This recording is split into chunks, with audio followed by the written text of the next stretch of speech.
Okay. Now this is a minimum boundary. This portion, the upward sloping part, is actually called something else, and I'm kind of gonna change the nature of the graph very shortly, but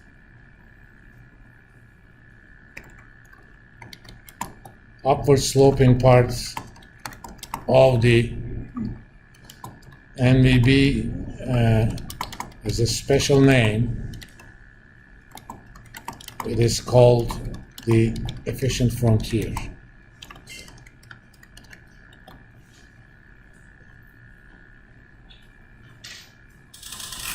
Any portfolio that has a risk and reward that lands on the upward sloping part of the MVB is by definition efficient.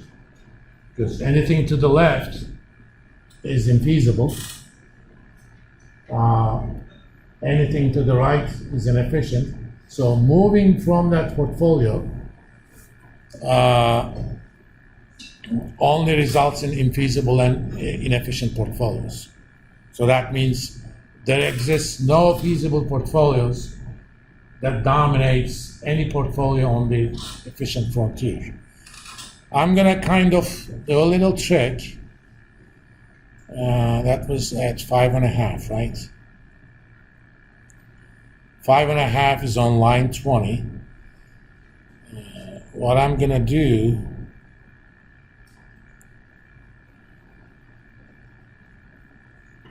I'm gonna first of all get rid of this data callouts. Oops, not that one.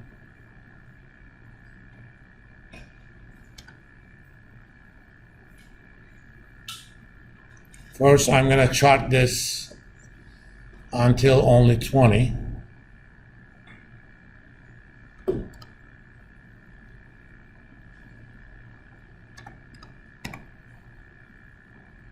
Okay. And I'm gonna add more data to this.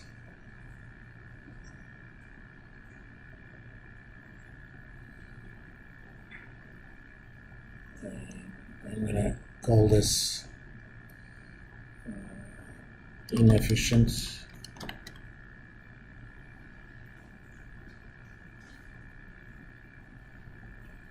On the chart design, sorry.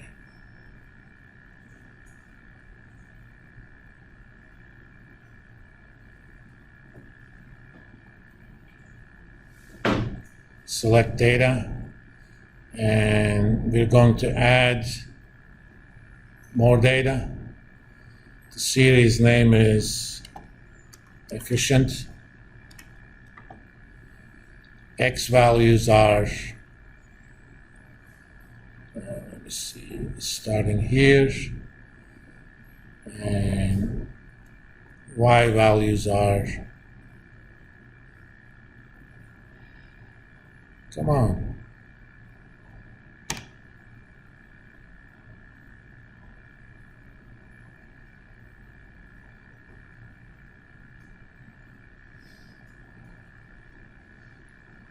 And I duplicated the turn point. So let's make this a different color. I'm gonna make that dark blue thicker. And I'll leave the marker as the same.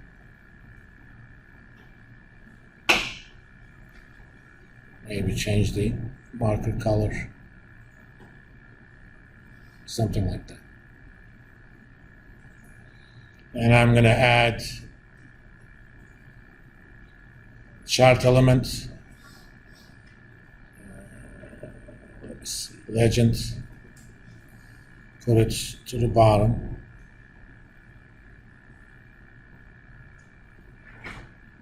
Actually, it doesn't look very good there. Maybe take it up. This thing is supposed to move.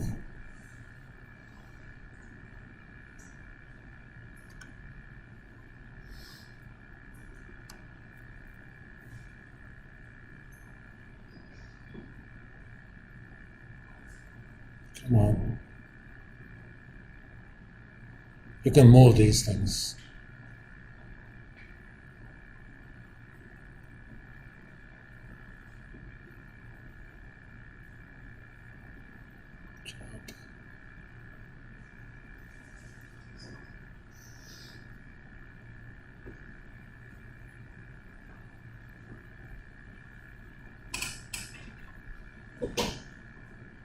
And sometimes you want to give different colors to the same chart so that you can communicate the information. This is pretty much a minimum variance boundary. Let me give you a highlight of something we're going to do later. In fact, actually, I should do an offline lecture on this one because it's a lot of repeated stuff. One thing I haven't done, this is not necessarily realistic. I have placed no restriction on how much you can short something. Okay? Shorting is not necessarily easy. No? Suppose I have a restriction that the weight of any portfolio cannot be less than negative 0.25%, negative 25%.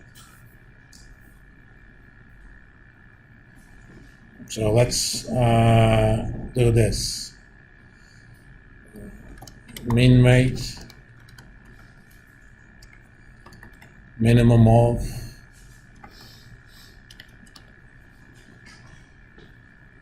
is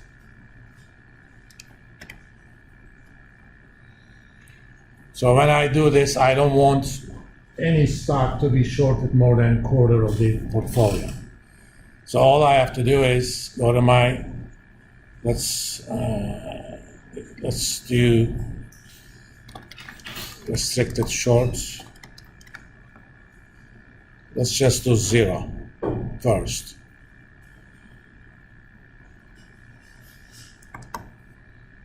Let's see if there are any portfolios subject to that restriction. Data, solver. I'm going to add one more risk, one more constraint, and I'm going to say minimum weight is greater than or equal to negative 0.25. There may not be a feasible solution to that problem. See, we couldn't find a feasible solution. Let's try a different value. How about 5?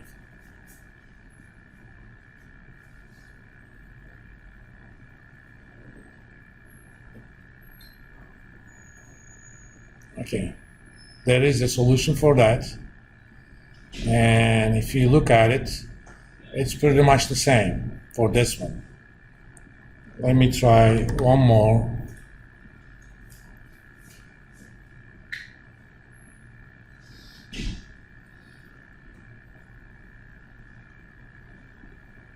Okay, that's kind of what I wanted.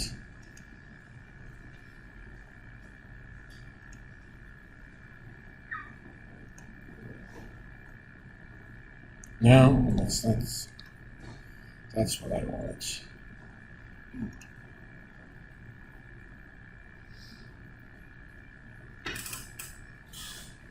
So if there are indeed restrictions on portfolio weights, that may result in a higher risk. So that portfolio is inefficient, but if it's not possible to short more than a quarter of your portfolio, then you cannot argue that that's inefficient. So later we're going to do an exercise on, I'm going to do that on the offline lecture this weekend, because you know I'm going to go through the same stuff. No point spending any time on it in class. What this chart accomplishes, this actually proves the fundamental theorem in finance. In order to achieve higher returns, you have to take higher risk. Because any point here, if I want to do better, I'm already efficient, I have to take a higher risk. And people around here are dumb investors. Those guys are going to be eventually rooted out of the market. So no rational investor can improve their return by taking less risk. But irrational investors can do that simply because what they were doing was irrational to begin with. So that's why we always say higher risk. In order to get higher reward, you have to take higher risk. Let's stop here. I'll see you guys on Monday. Look for that offline stuff later tomorrow.